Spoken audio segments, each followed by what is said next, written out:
What if Carnage is not in the Venom sequel?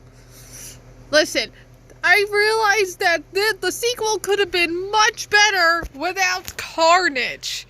And I actually do have a whole plot summary in my brain to have ideas, to actually have ideas for my version of Venom 2. Are you ready? Alright. Okay, some of the events will still stay the same. Annie will still be married to, well, is gonna be married to Dan. Eddie Brock and Venom will still be struggling to get along. Oh, and Venom still wants to get rid of bad guys. And his obsession with chickens are still the same. And he's still wanting to eat brains, as usual. Oh yeah, there will also be the comedic Venom versus Eddie Brock fight scene. But there is a difference. The difference is that instead of Venom separating from Eddie Brock, Anne decides to take a visit with Eddie Brock and just came across them fighting each other. And she's all like, "Alright, what's going on?" And Eddie was like, "He started it." And then Venom says, "No, he started it." And then it was like, "I do not care who started it. You two need to learn how to get along." Well, she didn't say it like that, but you get the idea.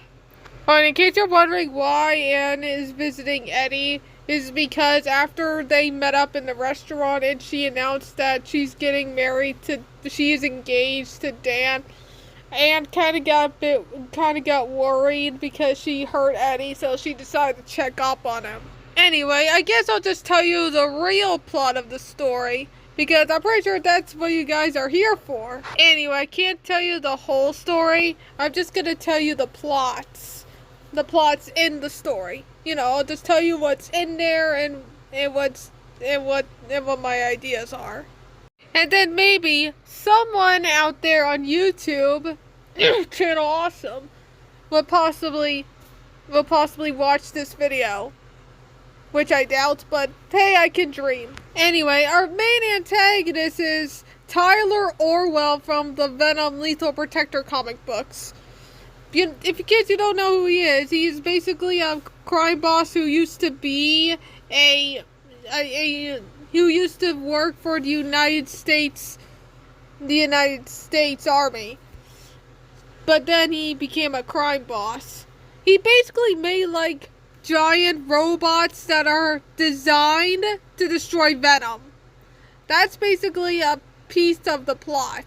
Oh, in this story, this time the 5 main mercenaries, aka Trevor Cole, Carl Mach, Ramon Hernandez, Donna Diego, and Leslie, I don't remember her last name was. In this movie, they are mercenaries working under Tyler Orwell to study Venom's strengths and weaknesses. And they basically learned almost all of Venom's weaknesses, even though it's just 2 weaknesses. Oh yeah, and let's just say we also learned with Tyler Orwell is that Orwell kind of funded Carlton Drake's little symbiote experiment. Thus, he gets like half of the symbiotes, and then he keeps the rest. So I'm pretty sure you know where this is going. Anyway, they went back. Anyway, Tyler's men, or Mr. Orwell, Mr. Orwell's men went back to the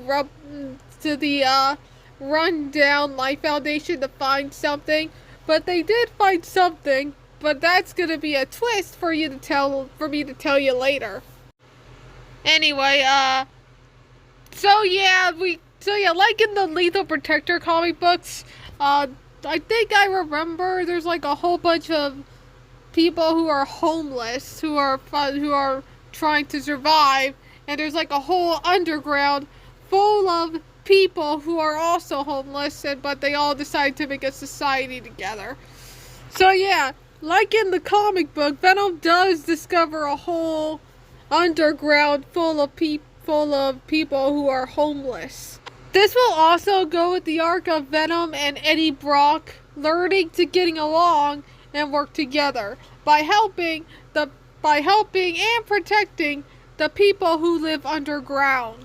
Anyway, Venom did encounter the first giant robot when Eddie forced Venom to eat chickens from the chicken coop. A robot came out of nowhere on the streets to attack Venom, and of course Venom eventually defeated it because like I said, the robots were designed to destroy Venom.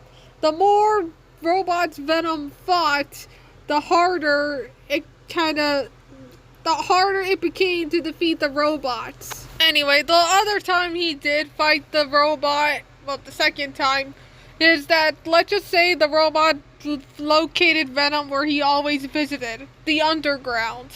And let's just say after fighting it in the underground, basically it did a lot of damage. That's a lot of damage. And most of the people did not survive, which means Eddie and Venom were kicked out. Which will give Eddie Brock and Venom a struggle to work together, but it still didn't stop them from protecting the underground by trying to expose Tyler Orwell for what he is doing. Anyway, remember the time I said about the 4 symbiotes Tyler Orwell took half after funding Carlton Drake's experiment? Well, we actually finally get to meet the 4 symbiotes. The 4 symbiotes. Because the last one is gonna come later. Anyway, since things are not working out with the robots, well, actually, or at least when things are working too well with the robots, Mr. Orwell decides, hey, why not add more symbiotes? Why not add more symbiotes? Why not add more to the pile to overwhelm Venom? So he decided to take 4 of his mercenaries, Leslie, Carl, Ramon, and Donna. He gave him 4 of the symbiotes, Scream, Agony, Phage, and Lasher, so that he can overwhelm Venom, and also adding robots to add more salt to the wound. Oh, I also planned on She-Venom coming back, and this time, she's actually gonna have even more screen time than she did, because let's just say somehow Eddie Brock and Venom got separated, and this time by force. He bonds with Anne and becomes She-Venom, takes out the robots to save Eddie, because he basically got separated by one of the symbiotes. And yeah, you know what of those symbiotes are? Riot! Yeah, Riot has returned and bonded with Trevor Cole. In case you want to know how he survived, it's because that he kind of ditched Carlton, because every man or symbiote to himself. Also, we never get to see what happens in the rocket, so it's good to have a second guess. We could just say that he kind of broke the window in front of him. Anyway, Mr. Orwell was all like, "Screw it! I'm gonna give this symbiote to my best lead mercenary, Trevor Cole." He took it willingly. He took the symbiote willingly because, let's just say in the movie, he has something against Venom. And he wants to take Venom down. In case you want to know what Mr. Orwell's motivation was, let's just say when Venom was getting rid of bad guys, let's just say Venom unknowingly got rid of Mr. Orwell's son. He does admit he's not good of a father, but sadly, when he finds out his son was dead because he was doing criminal acts, Mr. Orwell decides to get his revenge on Venom by making these giant robots. And he made sure to particularly design them to kill Venom. So yeah, I guess it's safe to say that I guess the fight scene would be a Venom taking out, fighting against all 5 of the symbiotes. Well, I would say like he did in the comics, but yet again, I don't know if Venom did fight all 5 of the symbiotes in there, because it was barely seen at all. What do you think? Anyway, yeah, this whole climax would be more crazy than the previous Venom sequel. I literally just talk about the one with Carnage in it. It'll be very, very insane. Meanwhile, Anne is like trying to like figure out how to shut down the giant robots, and Venom has to fight all 5 symbiotes, and Eddie has to like, well, help Venom with fighting all 5 of them, because in the climax, it's their time to work together. They've been like getting along and working together throughout the whole movie, and this time it's their ultimate moment. It's their final moment to actually work together to defeat the 5 symbiotes and stop Charlie Orwell once and for all. Anyway, Venom defeated like all 5 of the symbiotes, but Ryan was able to like take one of the sonic blasters the soldiers have and then fire it at him so they can make an escape. And then Ryan was all like, you may won this round, Venom, but this is far from over. And they left. And as for Mr. Orwell, I came up with an idea that he build a giant version of those robots for a last resort. And kind of like destroy like the rest of the city. Well, actually, yeah, he's been like marching on the city like boom, boom, boom, pew, pew. And then Venom was all like, great. The 5 symbiotes can wait. This is more important. And then he like has to like fight that giant robot, and then everyone was like running for their lives, like scream, and then Venom actually did try to save people while getting them out of the way so they won't get stomped by the robot. And he also tries to break through the metal to destroy it, but apparently the robot's too big, and the metal got even stronger than before. The more times that Venom tries to destroy these robots, the more powerful and more upgraded they became. So basically, Venom was having a hard time even destroying this giant robot that Mr. Orwell made. Man, I'm too hyped up for this. Anyway, I hope you guys are having fun watching this video.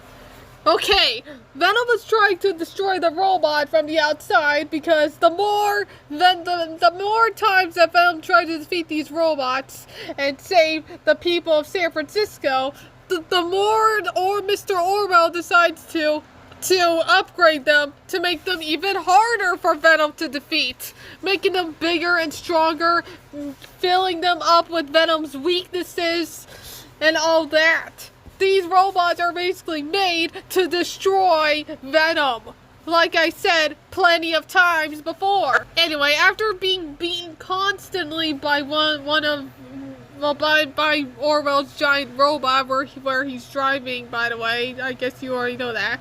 It was gone to the part where Venom was giving up, and then slowly and subtly, all San Francisco was all like, man, you mess with New York! You mess with one of us, you mess with all of us! Let's just say, throughout the whole movie, Venom has been like saving people from those robots so he can defeat them.